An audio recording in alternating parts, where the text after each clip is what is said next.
अब एक नया प्रश्न आ गया हमनी के पास। 100 लाख को कितने निम्नलिखित में से भी जाना जाता? 1 बिलियन, 10 करोड़, 1 करोड़, 1 मिलियन ना। तो क्या लिखे की कोशिश करो। 100 लाख, 100 लाख, 100 लाख मतलब 100 और फिर लाख, लाख और लाख बराबर का कितना होला? लाख, लाख बराबर होला, कामा लगा कोशिश करबे तो 5 जीरो होला, 1 लिख के 5 जीरो होला। तो कहने का मतलब 100 और गुणित 1 लिख के 5 जीरो आ घूम फिर के मतलब हो जाई कुल जीरो ही बड़ी गुड़ा केला पर 1 लिख के 2 जीरो है कर 5 जीरो, 1 2 3 4 5 ये भई ना। आ दू के मतलब शुरुआत में 3 अंक पे कामा लगेला, ही कामा लगनी है हई जो ना शुरुआत में 3 अंक पे कामा लगेला, फिर 2 अंक पे लगेला। काहे कि शुरुआत में इकाई दहाई मतलब इकाई दहाई सैकड़ा आवेला, फिर हजार आवेला, 10,000 आवेला, लाख, 10 लाख, करोड़, 10 करोड़, ऐसे 2 अंक पे चलत रहेला। तो ये ऐसे चलेला। मिलियन बिलियन में 3 अंक पे कामा लगेला, वो अलग हो गई।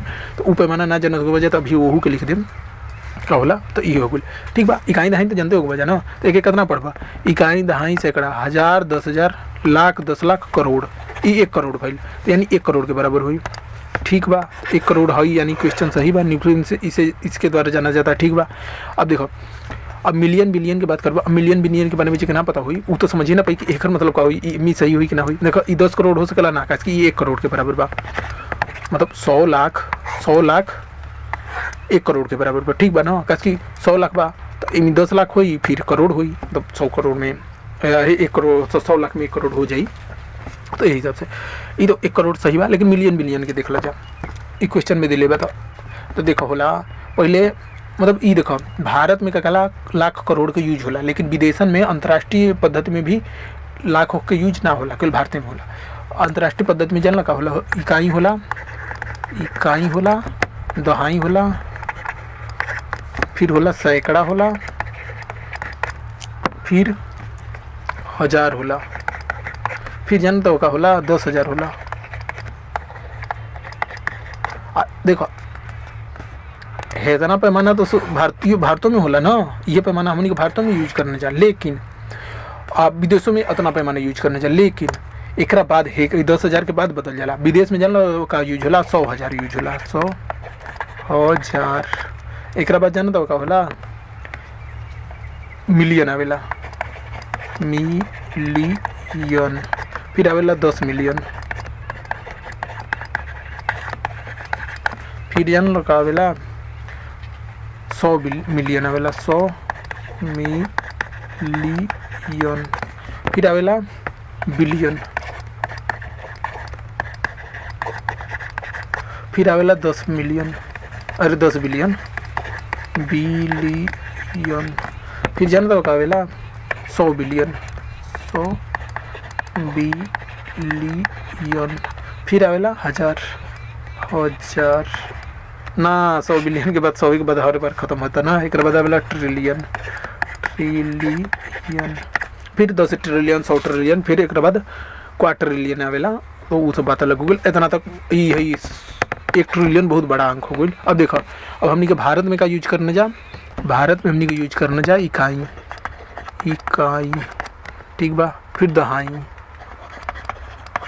फिर होला सैकड़ा, सैकड़ा, फिर होला हजार, फिर होला 10,000, हजार, फिर होला लाख, यानी 100,000 के हमनी के लाख से दर्शाई नहीं जा, 100,000 के लाख से। फिर मिलियन के देखो हई तो सब सेमे होला, तो यहाँ तो सब तीर लगावे की जरूरत ना होला। ये भारत के पद्धति है, हई अमेरिका के अंतर्राष्ट्रीय पद्धति है। ये अंतर्राष्ट्रीय पद्धति में मान्यता है कि मिल गई, मतलब अधिकतर देश में यूज होला, भारत में ज़्यादातर यूज होला। तो एक लाख हो गई, फिर 10 लाख आवेला, 10 लाख के 10 लिखिए, 10 लाख, तो 10 लाख 1 मिलियन के बराबर होला, ये ध्यान दिया जाए। एक बाद करोड़ आवेला हमनी में, करोड़ भारत में, फिर आवेला 10 करोड़, 10 करोड़, 1 करोड़ 10 मिलियन के बराबर होला। ठीक बा, करोड़ आवेला, फिर एक आवेला अरब आवेला, अरब, अब फिर अरब, अरब देखा 1 बिलियन 1 अरब के बराबर होला, ये इतना ध्यान दिया जाए। अब फिर अरब के बाद आवेला 10 अरब, 10 अरब के 10 अरब ऐसे 10 लिख सकले या ऐसे लिख सकले, 10 अरब, फिर आवेला खरब, खरब, फिर आवेला 10 खरब, 10 खरब, तो 10 खरब 1 ट्रिलियन के बराबर होला। ई पैमाना तो जने याद कर लिया जा, हाई पैमाना याद कर लिया जा, हाई वाला। एमी देखो, एमी का कला कि हई इतना होला, सैकड़ा तक जाला, फिर 1000 10,000 मतलब 100,000 तक जाला, फिर मिलियन 10 बिलियन 100 बिलियन मिलियन तक जाला, मिलियन 10 मिलियन 100 मिलियन तक जाला, फिर बिलियन 10 बिलियन 100 बिलियन तक जाला, फिर ट्रिलियन 10 ट्रिलियन 100 ट्रिलियन ऐसे जाला। लेकिन भारत में का होला, भारत में इकाई दहाई सैकड़ा इतना जाला, फिर 1000 10,000 लाख 10 लाख, फिर करोड़ 10 करोड़, अरब 10 अरब, यही हिसाब से चलत रहेला। तो समझ सकेला जा, तो ये चीज़ होला। तो मिलियन मिलियन के बारे में ना समझ पाइबा जा, तो ये समझ लिया जा। 10 लाख में 1 मिलियन होला, 1 बिलियन 1 अरब के बराबर होला, और 1 ट्रिलियन 10 खरब के बराबर होला। बस तो सिंपल चीज़ हो, ये चीज़ अगर जान गए तो ऐसा क्वेश्चन चुटकी बजा के कर ले बजा।